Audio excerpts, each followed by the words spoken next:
So yeah, today we're starting with Nikolaj's tutorial about Z3, which is kind of a, not continuation, but joint with yesterday's talk. So yes, I think if there will be any questions during the tutorial, we can stop anytime. Yeah. So yeah, I will try to provide the microphone as soon as you have questions for anything that is shown. So it's better to ask immediately. Right. Yes, yeah, I would strongly encourage to make it as interactive as possible also concerning discussion, because I think that makes it much more interesting than I go through things. And even to spice up things, since this is running live, I can change formulas to make it interesting and suspenseful. So this, as it says here, the tutorial is based on a document with code snippets, so you can run and interact with Z3. So I plan to, so first of all, you can run this yourself by following these instructions. So notebooks, azure.com, and then there's a namespace in Bjørner projects, Z3 examples, and there's a particular notebook prepared for this tutorial.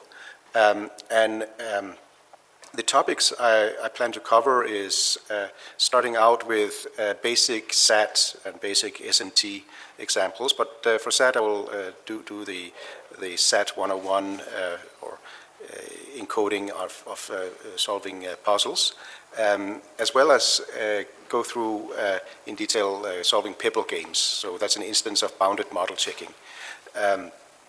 And then go through various theories and solvers for those theories. Yes, there's a question? No. But one thing that's interesting, I think, also is that you can program on top of the solver. Already the bounded model checking example illustrates how you can do some programming with the solver. But I'll give additional examples. So programming for retrieving to solve optimization problems. All right, so the first step I did in advance because I just wanted to make sure that works and doesn't tie us back. So there's a pip package for Z3, it's called Z3 Solver. And this is the command for installing it. And then I open the namespace for Z3 so I don't have to prefix every command with the Z3 dot. So here's a bird's eye view of what's in the solver. So you take input that's either in textual format, in the SMTlib2 format, or from a program written in C++, C, Python, .NET, so C Sharp or F Sharp, Java and OCaml. And what I illustrate here is the Python interface.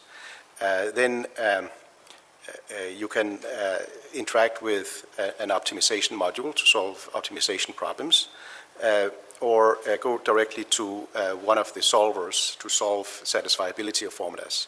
So depending on what shape of the formulas you have, there are different solver backends. So the SMT solver is our so-called catch-all solver.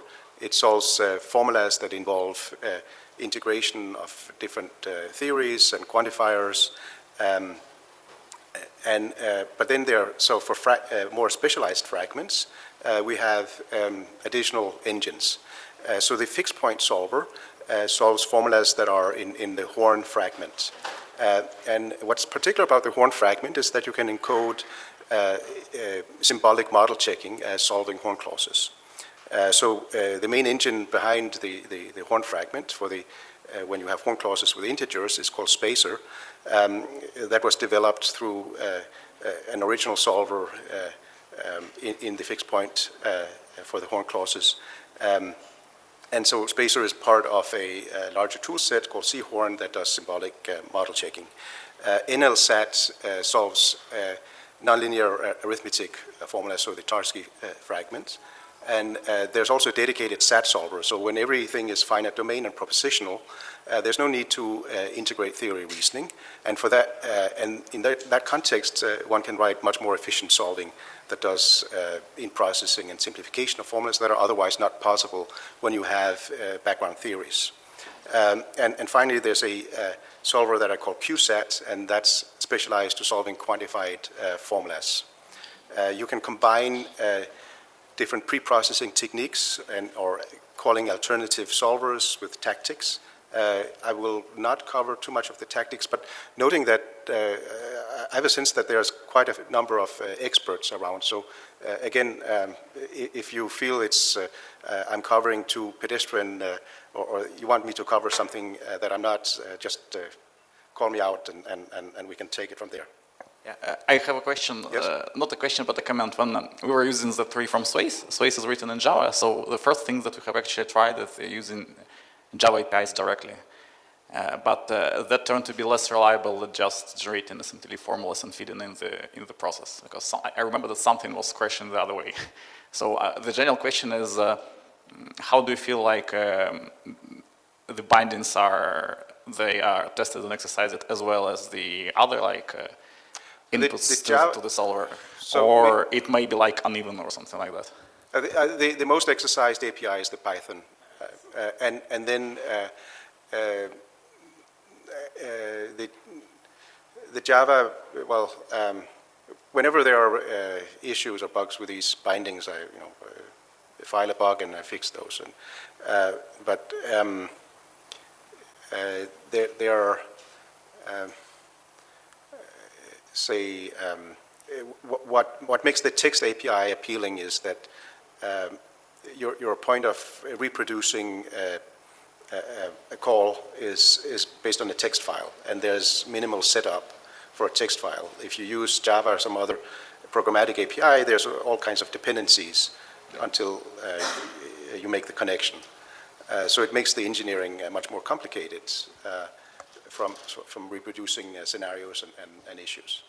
Yeah, we just ended up having like a pool of solvers because we actually have to make this reliable. So the solver dies, we just need to use another one. We cannot like make the whole system die, and we need to make it like deterministic. As I'm not sure you've been on the talk yesterday that one of our guys described that. So we ended up that this is the most reliable interface. Is just having a pool of processes that we throw the queries within a SMT onto them, something like that. Right. So there's another part that although SAT3 is mainly deterministic. Modulo a few tactics that rely on timeouts in some cases, but in normal work mode it's deterministic. However, if you have multiple queries one after the other, the next query depends on the state you were in. After we usually reset. So you'd have to reset the state completely. That's what we do usually. Or if we have some bunches of queries that can be asked like in incremental mode, that we're trying to do that, but in our setup it's not always beneficial. Right. Yeah, anyway. When you have incremental mode, then the unit of reproduction is the entire, from the start of, it's not the last query, but it's the sum of queries. Yes? Can you speak? Could you please repeat the URI of the page, because it's a bit too hard to read from here. The font is a bit small. Is it better now?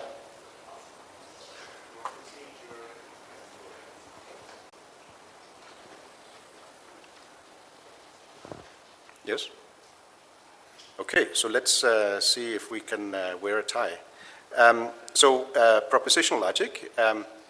So here's an example that encodes a propositional logic formula. You have two propositional variables, tie and shirt, and a solver. And then we add three clauses to the solver. So the first clause that says that either you wear a tie or a shirt. And then if you wear a tie, you better also wear a shirt. And if you wear a shirt, then it's not cool to wear a tie, apparently. So then the question is this formula, is this state satisfiable? And in case it's satisfiable, does it admit a model? So now I need to, go back and open the toolbar and hit run. All right, so there's a satisfying assignment, and it says that you are not wearing a tie and wearing a shirt. So you can see if I'm a model citizen of that declaration. So, all right, so this is clear? Questions? Okay, so let's solve Sudoku. So here's a Sudoku example. I guess you already all know this. So, so we can represent an instance as follows. Oops, I didn't prepare this well enough. Need to get the toolbar to run. All right, so we get this.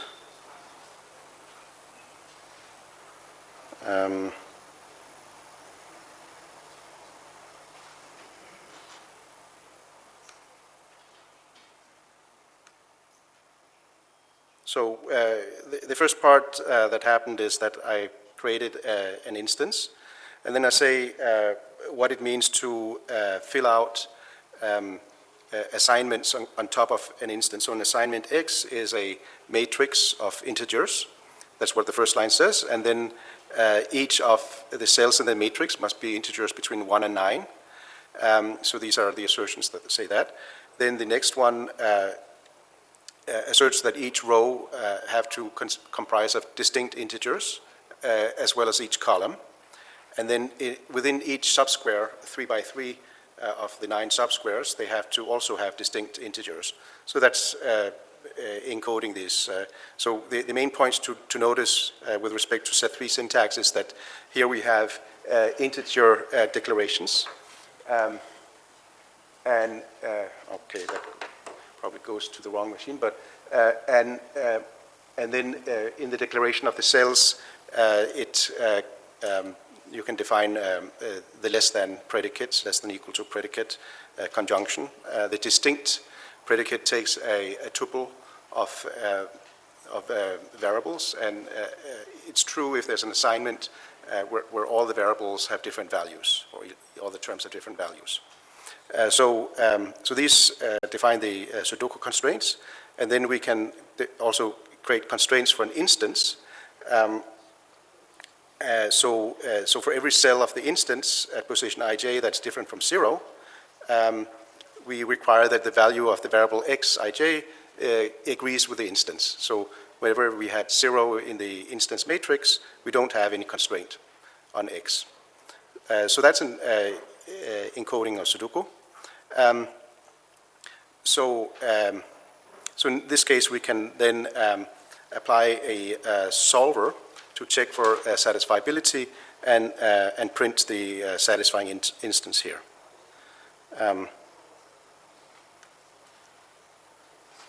All right, so here we have the satisfying instance. And so the next question that users may ask, okay, so how do I get multiple instances, multiple satisfying assignments? And the basic answer to this is that you run the solver in a loop. And every time you get an assignment, you block the previous assignment by adding constraints that you want the values to be something different from the current assignment. So what you see here is a loop around the solver. So first we add the Sudoku and the instance of the solver, and then we check for satisfiability.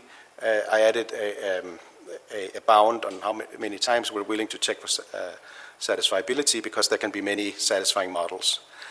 And then, and in fact, here I created an instance of that was weaker than the previous instance, just to have more models. And so now what you'll see is you can, given a model, you can evaluate a variable or any terms, you can evaluate it to the value that it will have in the interpretation in the model. That's what the evaluate function does on the model.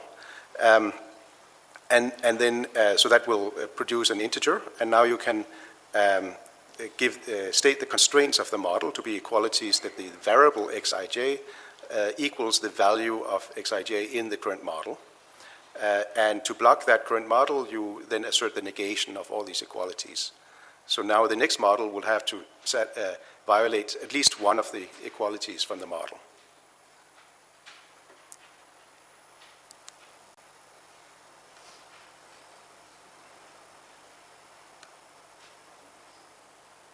All right, so when we run it, we'll get, in this case, the first 10 models printed here. Okay, so now you can also solve other kinds of Sudoku-like problems with more constraints, that you have to find some arithmetic relation between subcells, and And this is the subject of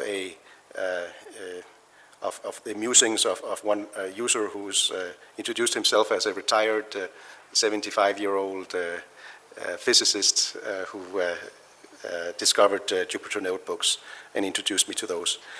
There's also a excellent book on the web by Denis Yurichev from St. Petersburg. And so here's a link to this book and a sample screenshot from one of the pages. That has a trove of examples of solving puzzles and encoding puzzles in logic and then solving them. Let's go on to the next example, Pebble games. So here I introduced Pebble games shortly yesterday, and I'll try to explain it precisely here. So the goal of the Pebble game is to move markings on the circles, and the circles are labeled A to F, as well as there's a starting positions, inputs x1 to x4, and outputs y2 and y1 that we don't see. It's cropped off. It's the top arrow. So we'll start with markings on x1 to x4, and then we're able to put a pebble or move a pebble if the children of a node are pebbled, if they are marked. So if we start with x1 to x4 marked, then we can put a marking on A, and we can put a marking on B, but we cannot put a marking on D because B was not initially marked. So in one transition, we can put markings on both A and B, but not initially we cannot put a marking on D. And then in the end, we'll get markings on E and F, and that enables the outputs Y1 and Y2. And then the goal is to undo these markings, so we'll have to reverse the computation and flow the pebbles downwards again. So for that purpose, we would have to reinsert markings if we had unmarked some pebbles down the line. So let's define what formally what I just described informally. So the pebble game. So the variables I'll call x instead of x1 to x4. I call them x, y, z, u, and then I have the variables a, b, c, and d, and f for the internal nodes. Then I'll refer to previous and next state versions of those variables with the zeros and ones. The initial marking will be that x0, y0, and z and u0 are pebbled, they are marked, and none of the a, b, c to f are marked. And the final configuration is that e and f are marked, but none of the other internal nodes are marked. So that's the initial and final states, and then the transition between states can be described as the conditions for adding or removing a pebble, and that you can express it succinctly as follows. So the parent the node parent changes state from either pebbled to unpebbled or pebbled to pebbled, unpebbled to pebbled or pebbled to unpebbled. So the XOR of the parent state in the current and previous Boolean value holds, then it must be the case that the child, whenever it has a child, for every child it has, it must be pebbled already, both in the current and the next state. So that's the condition for making a transition. And that's described over a graph given by a set of edges. So here I'm describing the edges and the next state relationship between the variables. So the next state of x0 is x1, etc. And then the pebble games have a resource bound. So given a bound on how many nodes you can have pebbled, there's a constraint on how your state can be changed. So now that is a complete description of the pebble game for this layout. So if we want to find a solution, then we would have to create a sequence of states that satisfy, the first state satisfies the initial condition, and then each subsequent state satisfies the transition relation. So now, and in the end state, the goal state satisfies the final condition. So for this purpose of finding a solution, we could then unroll a big propositional formula that has as many variants of variables as the number of steps it requires to get from the initial to final state. So bounded model checking is a way of creating this formula. So it looks for solutions, a path from the initial to final state by iteratively unrolling the transition relation. So here's a 10-line or 20-line encoding of bounded model checking. So it's parameterized based on an initial state, transition relation, and goal, and then a notion of what the free variables and what the initial variables are. So the main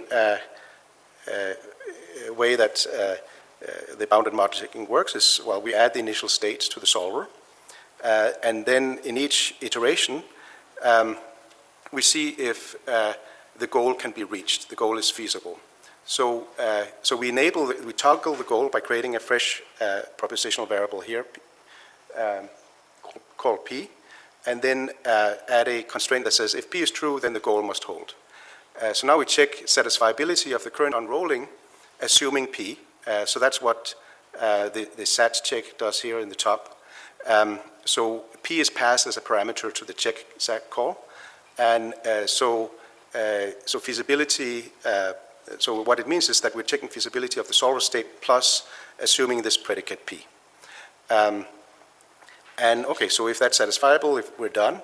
Otherwise, we will going to forget P. We add the transition relation, and then we have to rename the current variables, and that's the bureaucracy going on in the next 5 lines here. I will not go through that in detail, but just say that the current state variables are going to be the previous state in the next unrolling of the transition.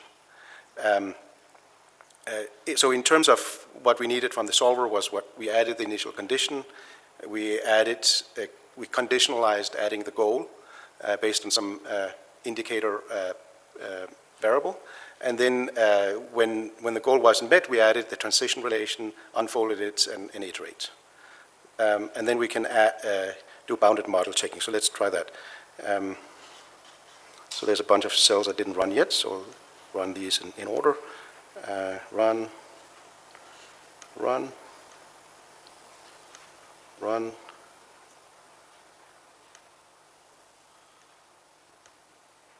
Okay, so here we did a bounded model checking, and we allowed 5 pebbles, and that took 11 states to find solution. So let's try with 6 pebbles, and see if so with 6 pebbles we could reach the goal in only 8 steps. Okay, so let's go back to the more challenging version. So with the I see. So now I made a typo. So I tried 4 pebbles, and now it keeps going. So I need to hit interrupt here.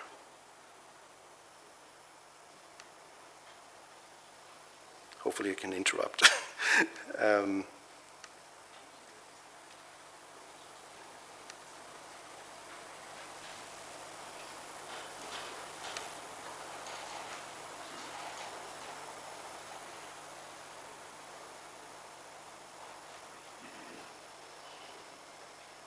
Okay, good. I was able to finally interrupt it. So let's fix the typo. 5, run. Okay, 12 steps. Let's see what the steps look like. This is taking the model and displaying the values of the model. So what you see here is that In the initial state, the four inputs were set, and none of the internal nodes were marked. And then in the next step, it marks A and B, but none of the others, and then it can mark others, A, B, and C, and so on. And in the end state, it has marked E and F, and none of the internal nodes. So that's what we expected. And so one can describe larger Pebble games. So this is one example, not quite readable, of that essentially prints this model with true and false. So true is the dark color, and false is the somewhat lighter color. So it's like creating artwork from sets and model checking. But you saw that there was a typo. I asked, could you reach the final step with only 4 pebbles? And the bounded model checking diverged. Well, is there a method that converges that can prove that you cannot do the pebbling game with 4 pebbles? So one approach, it doesn't scale as well as the bounded model checking in this case, but it can be used for proving infeasibility. So we can prove infeasibility by synthesizing invariant that shows that you cannot reach the goal with 4 pebbles. So one way of synthesizing this invariant is by setting up a Horn constraint system. So what it says is that if I can find an invariant that is implied by the initial state, that's what is said here, and the invariant is inductive. So if it's true before you take a transition, it holds of the variables after the transition is taken.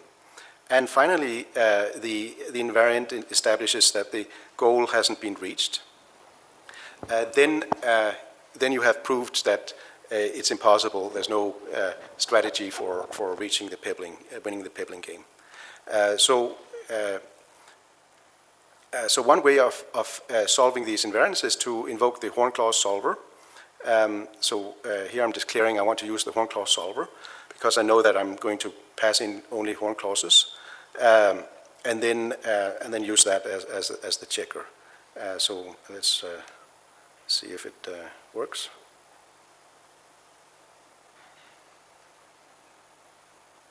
Okay, so in the end it synthesizes an invariant. It looks a little bit odd in the way it's printed here, but basically it says that there's some disjunction, a predicate, that is the solution for the invariant. And it makes some statement about what can and cannot be pebbled together. We can also apply. We can also call the Horn clause solver directly over a solver object called fixed point, and here we'll declare relations and a query, and declare free variables, and now we can declare the Horn clauses as rules, but essentially it's the same thing. And in this case, the invariant looks a bit more, quite a bit more readable in the default format. So you can see that we're talking about multiple variables, and it says that for every state, it must be the case that either the variable E or G is marked, or either K or L is not marked. And remember that K and L are the goal states. And then finally, you can also use the Horn clause solver to check the feasible case. But then for the feasible case, it actually generates a resolution proof or hyper-resolution proof, which is not very human readable. All right, so that was the Pebble game. Any questions? This?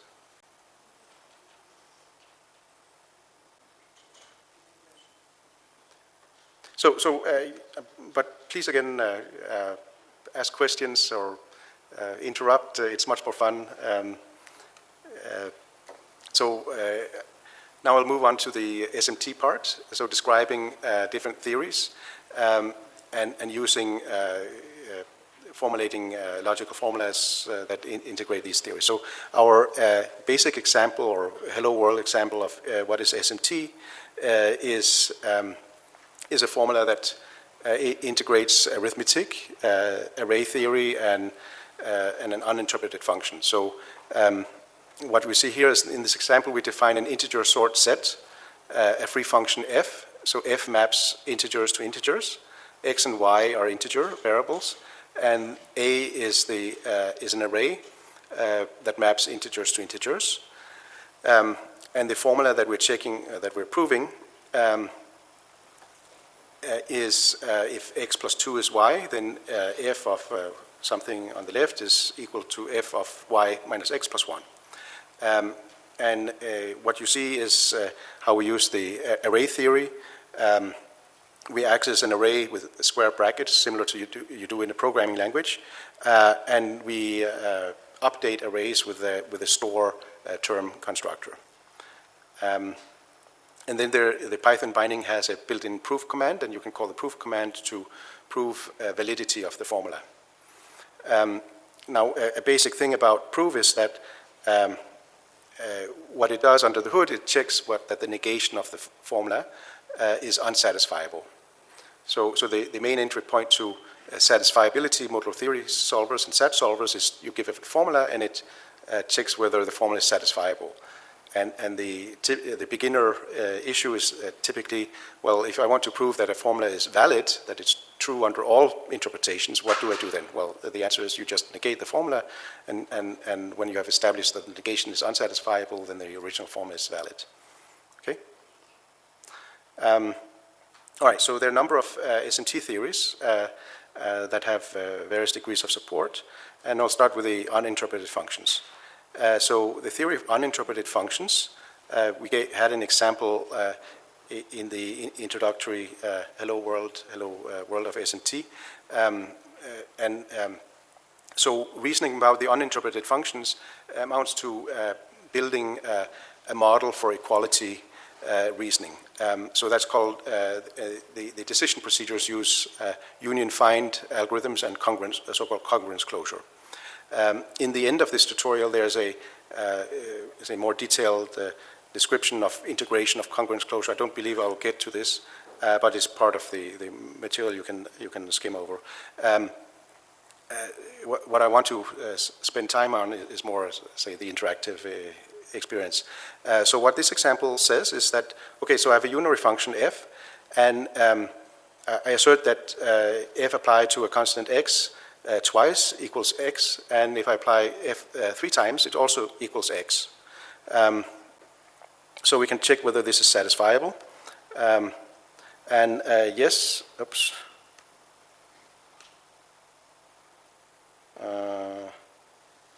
Right, you ignore some of that output. That's because I was doing some other testing on the same state this morning. But essentially what you get is a model where x is set to some UR element value, 0, and f maps everything to that value.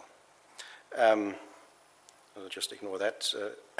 So what's going on is the decision procedure creates a union, so it takes the equalities, and every term that is set equal is put into an equivalence class. So from these 2 equalities, you will get that all the 3 terms are in the same class. And then congruence closure says how you enforce equalities across function applications. So if we have x equals f twice to x, then if you add another f on both left and right hand side, you get another equality. So congruence closure is going to augment the equivalence class that we got from the initial equalities to also include the term f of x, which was not in the original equivalence class.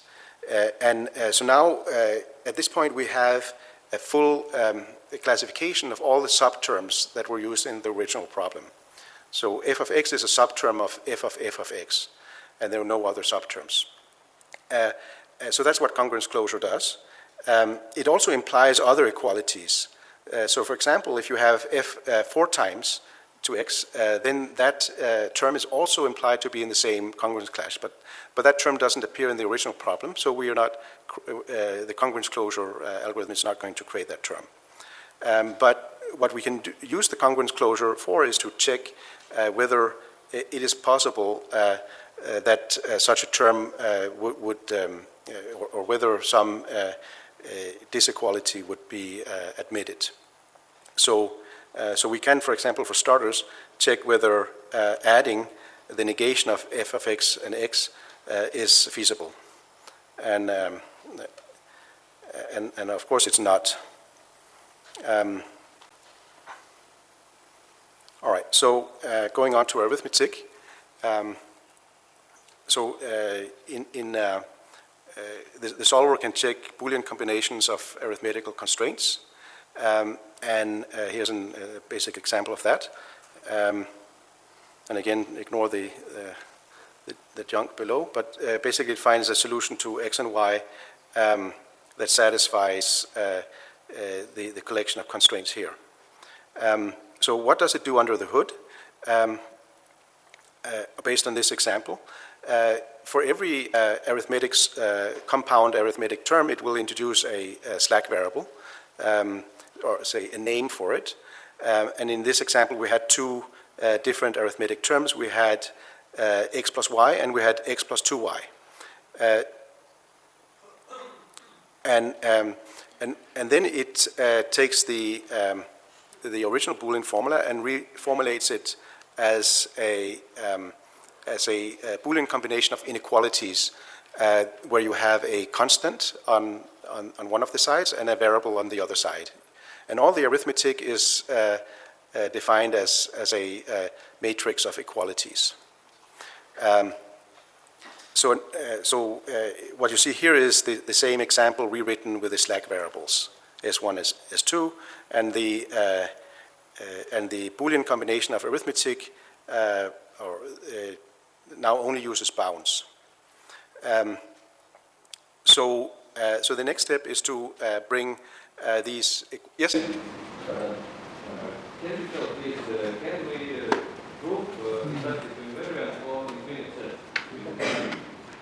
Inductive invariant or Inductive invariant for infinite sets. Yes. So I mean, in some cases we prove inductive invariance for With the SMT, we prove that init state is valid, and yes. all transitions are valid, and then we can prove with the SMT that inductive invariant is valid. Right, yeah. So here I just illustrated the horn clause solver for Boolean domain, but it also has support for integer in real. For integers? Yes, so these are infinite. So my favorite example is McCarthy 92 function, which you can write in 2 lines, and then it finds an inductive invariant. It's not really that interesting example, but it fits in 2 lines. The methodology of synthesizing these invariants is you try to look for essentially a proof over these horn clauses. It amounts to a resolution proof, similar to what a prolog interpreter would do, and it's never able to find this resolution proof. And then the way the system does this establishes that it will never get to this resolution proof is, say, by iteratively deepening the search for the proof, and every time it fails at one level of the iterative deepening, it synthesizes an invariant, an interpolant. It synthesizes a predicate that says, here's a proof that you cannot find any solution within depth unrolling of, say, 5 or 6 or 7. And in the end, if this process generates a sufficiently general argument why you cannot unroll or find a resolution proof in 5 steps or 6 steps, it may be lucky to find an argument that you cannot do a resolution proof in n steps, or for arbitrarily large n. Okay, so how does it then find these predicates? So in a nutshell, it looks at the proof of infeasibility in 5 steps, and then synthesizes based on Farkas coefficient. So the arithmetic solver has some information of why something is infeasible, and that feeds into the inductive predicates. If we can prove something for bounded model checking, can we transfer these results to infinite sets? And what number of states should we choose to stop our bounded model checking and use inductive invariant for that's a wide infinite open. sets? I mean, this is like the wide open questions of with many approaches. I would say that so very related to bounded model checking is K-induction. So in K-induction, you prove that you unroll your transition K times, and then you prove that under K unrollings, the predicate you want to prove is inductive. So you're not strengthening necessarily the predicate up front, but the property you want to establish, but you have more leeway with unrolling the transition relation. And of course, you can combine both the K unrolling and the induction finding this way. And so Spacer does, I mean, the Seahorn system and other model checking tools employ such methods. Thank you. And one more question about arithmetic. I found that that say solves not only linear arithmetics but also multiplications on variables. Yes. How it works for not linear arithmetic for? Yeah. So there's one module based on. So what I'm illustrating here is, of course, linear arithmetic, and it uses simplex under the hood to solve the linear arithmetic. And then when you have integers, it adds branch and bound and Gormy cuts to do integer solving. For nonlinear reals, we have two solvers. So there's one that's complete for nonlinear polynomial arithmetic. And I illustrated it yesterday with an example of that you would have three inequalities, and you looked for a candidate solution that satisfied all three inequalities, and by fixing one variable at a time. And the proof of infeasibility, if you were unable to extend a partial model to a full model, then the proof of infeasibility relies on so-called cylindric algebraic decomposition, or CAD, which is a method for solving nonlinear arithmetic. So that uses computer algebraic numbers.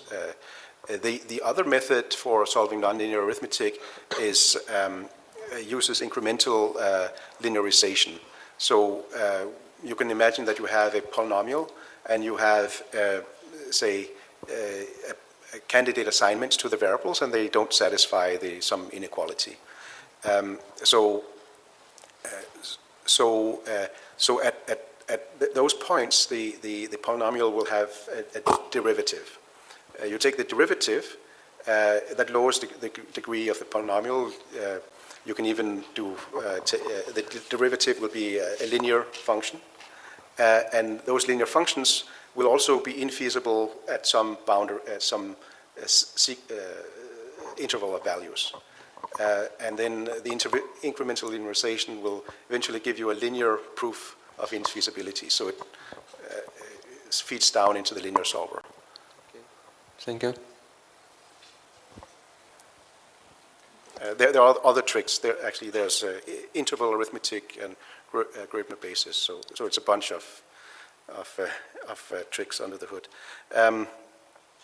All right. So another prevalent theory in software verification is bit vectors. So the representation of machine integers is given as not integers over an infinite domain, but typically over 32 or 64-bit entities.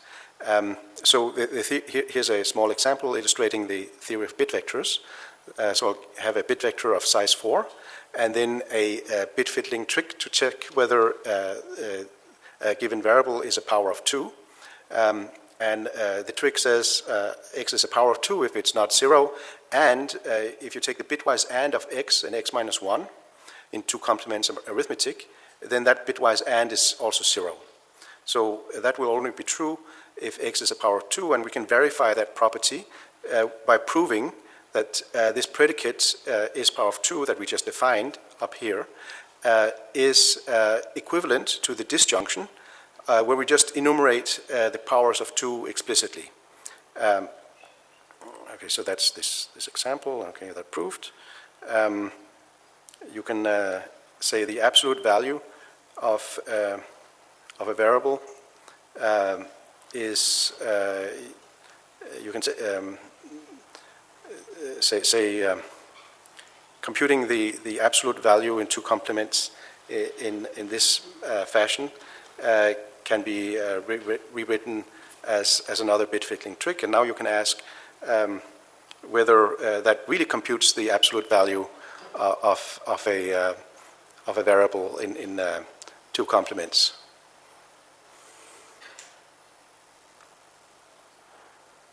What do you think? So we just proved that this if then else is equal to. So do you think this is true? Yes? Oh no, sorry, it's not true. Minus the min integer, minus of the min integer is also the min integer. So just because you proved something doesn't mean that what you intended is valid. Yes. Greater than or equal to 0. I did? No, I mean in the equals.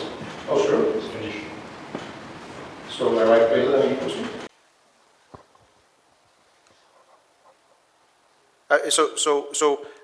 All right. So here. Okay.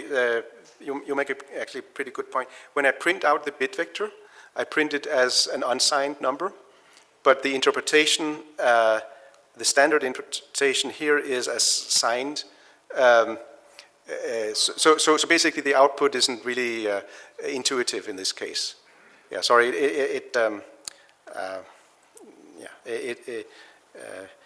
I was assuming something that you could read through the intent that this is actually 2 to the 31, which is the representation of min-int.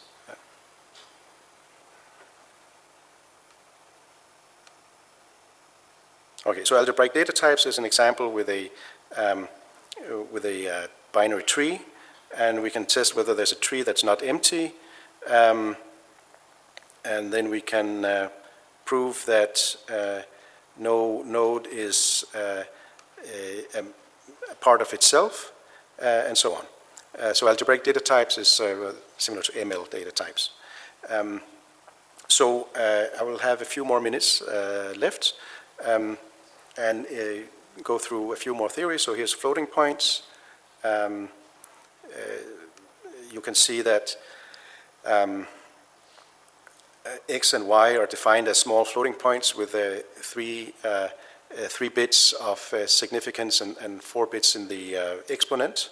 And for this, we can find x and y such that one equality holds and x is non-zero. But let's try some say other constraints. So let's see if we can have x equals 1 and 10x equals y over floating point. Okay, that worked. So let's see some other equation. Okay, that always works. So at some point I'm going to find, well, that was too wishful thinking. I should be able to find some values that are infeasible, where you can't satisfy. Well, all right, but you can play for yourself. Yes. Does it support different types of rounding? So what the theory of floating point supports is IEEE semantics. Yes. Correct. Yeah. So does it support that? Yes, it does. Yeah, so in fact the vocabulary for floating point is fairly rich, and it took Christoph Wintersteiger, I think, about 2 years to get many details in this. So although this is a 3-line example, the code under it is, has many more features. Theory of strings is theory of sequences, or the free monoid.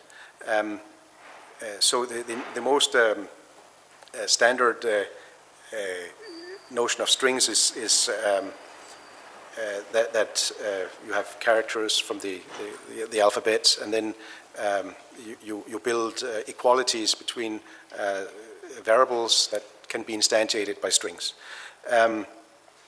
And there's some solving support for such strings.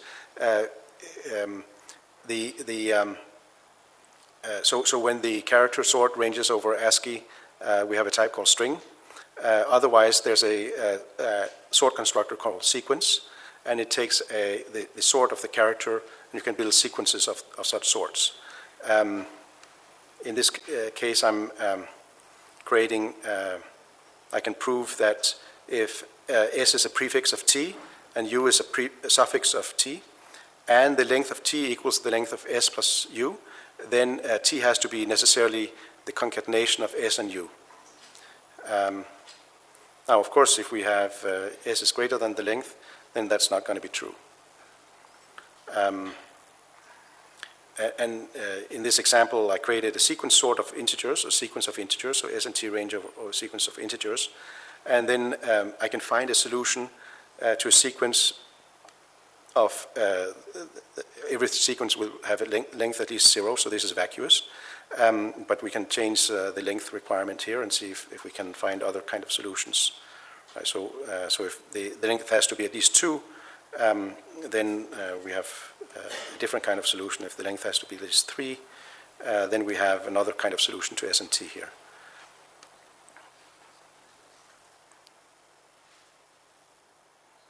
Okay, so finally arrays. Yeah, just a second. I wanted to have a question. There were a couple of papers recently regarding the string solvers based on the 3. I'm not sure if all of them are integrated now in the 2 or they are separate projects.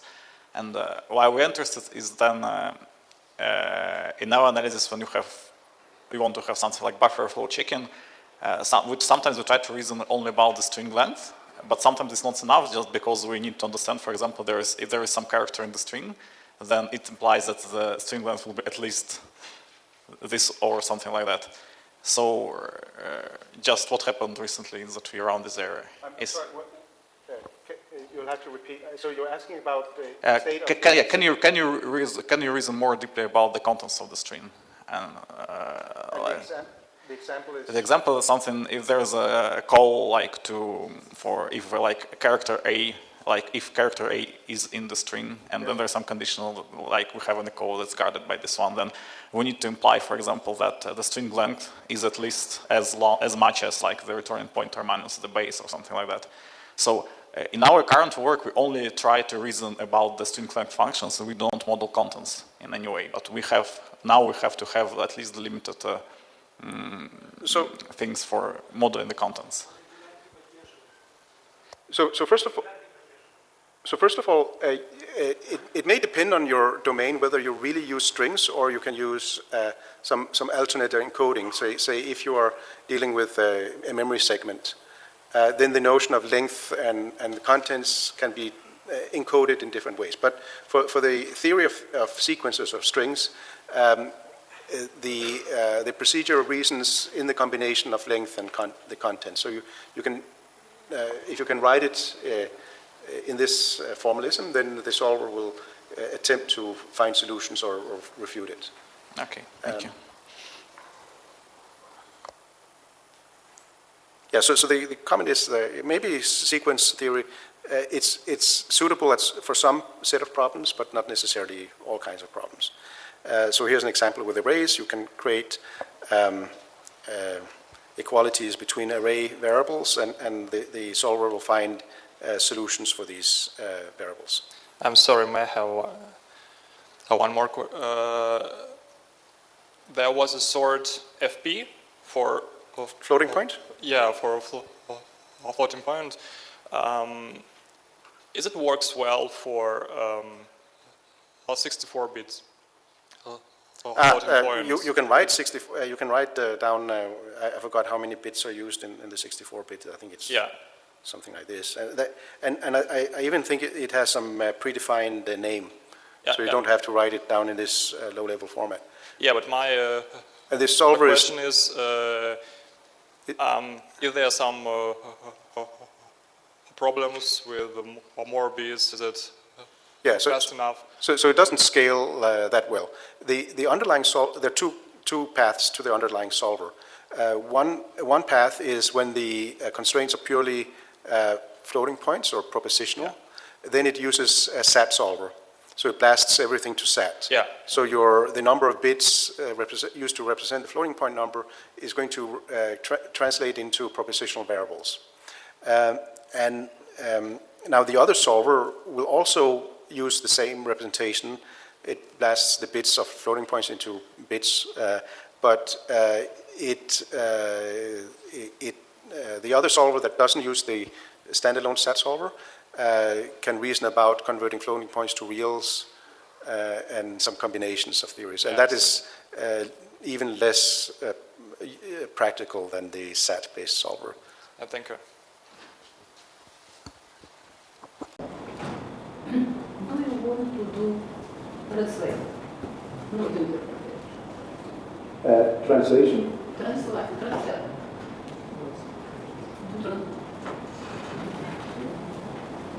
You prefer interpretation, but I ask you about calculation. Compilation? What do you think?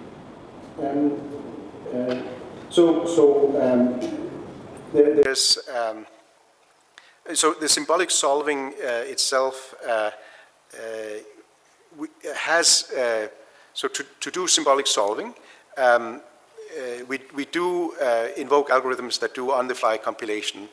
So we compute, say, index trees for instantiating quantifiers, and you can view that as an instance of partial evaluation, so on-the-fly partial evaluation.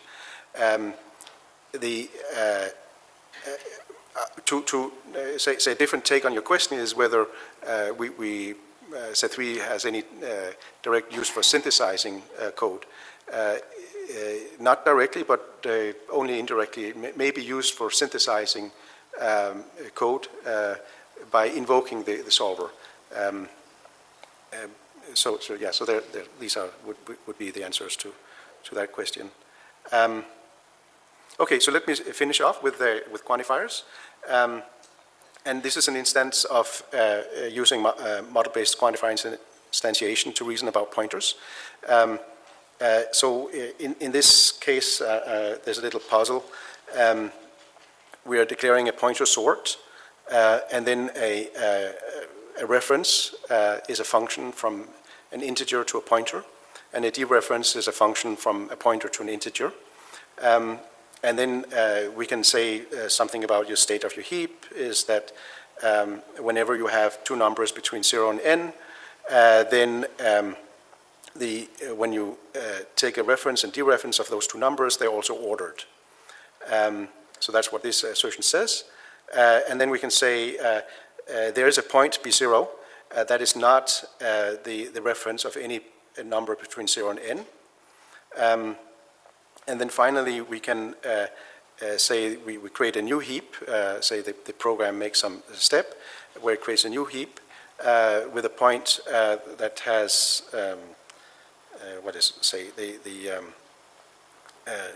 that equals a, and then every point is either this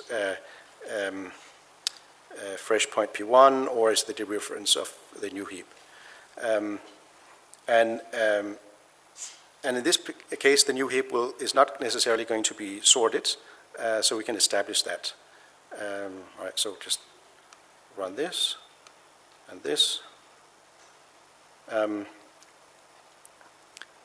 So in this case, the heap, these assertions will be satisfied. But if we furthermore require that this new point is in the range, then the heap is not going to be sorted. What is illustrated here is that you can write formulas with quantifiers over integers, in this case, and uninterpreted functions, ref and deref, and the quantifiers essentially give you a definition of what these functions are supposed to mean, and then it describes a heap update. So at this point, I've run the course of the tutorial. So there are other parts of encoding unset cores, doing maxsats. Here's a maxsat algorithm. You can get consequences. You can run with tactics, and then there's some material on the algorithms behind the theories. So thank you very much for the questions, and if you want more discussions in the break, please come and we can discuss. Okay, yeah, we need one question, then we'll move to your role. Yeah. First of all, thank you for your talk. And one question: is someone really using this already in Microsoft in production code somehow? Yes. In which projects? So I use it so for firewall validation and router, so Azure data centers, and then there's software static driver verifier, software model checker that's been used since 2003 or so. Oh, that sounds good. So the next question is are there any plans to port this to any other languages except of Python, some Java maybe? Yeah. So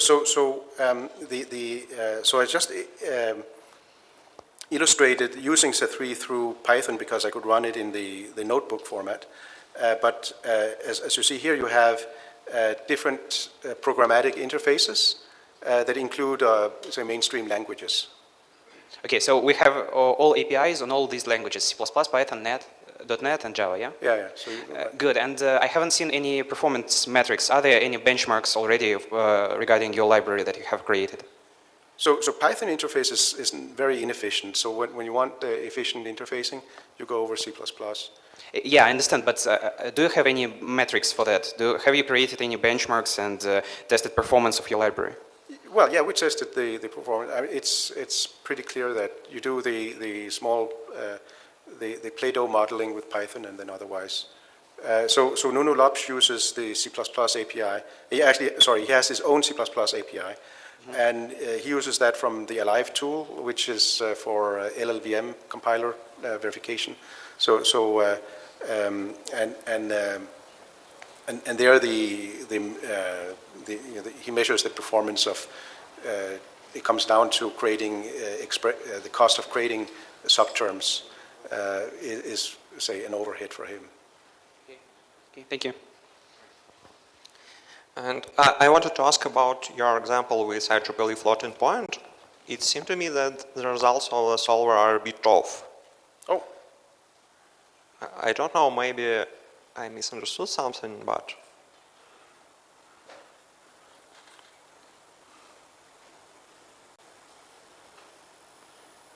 Okay. So, yeah, at least X. So Y is 3. And then 2 to the minus 2 was a fourth. So, yeah, I think it adds up. Yeah, and times 10. So, just to make sure, if this solver works only with precise representations of these IEEE floating point numbers, so it can so there's a imprecision. Right. So this equality is precise equality. So there are other predicates for say floating point relations that what is the equality that corresponds to IEEE equality versus say literal equality. And here I've used the literal equality. I've forgotten the syntax for the other operators that correspond to what floating point semantics would expect of these operators, but they exist. Okay, thank you.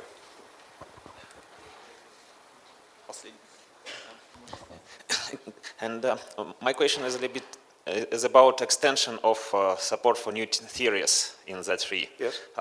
You know, for example, for high-level specification, it's quite useful to work with sets, maps, and other abstract data types. And as far as I know, there is discussion in SMT community for special theories for that. Are any plans for Z3 for implementation new theories like that?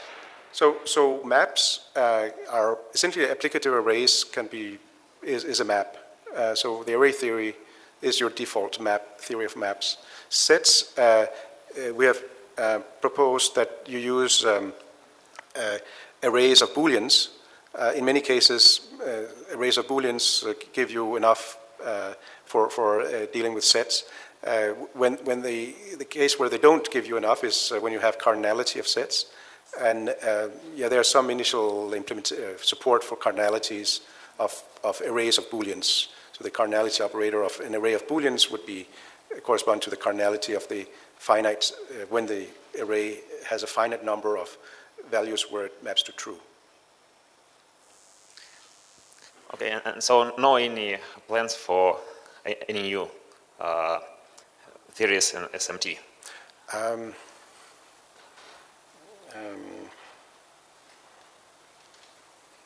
So I think the two latest theories, I think that were the bigger items have been the floating points and then the sequences and strings.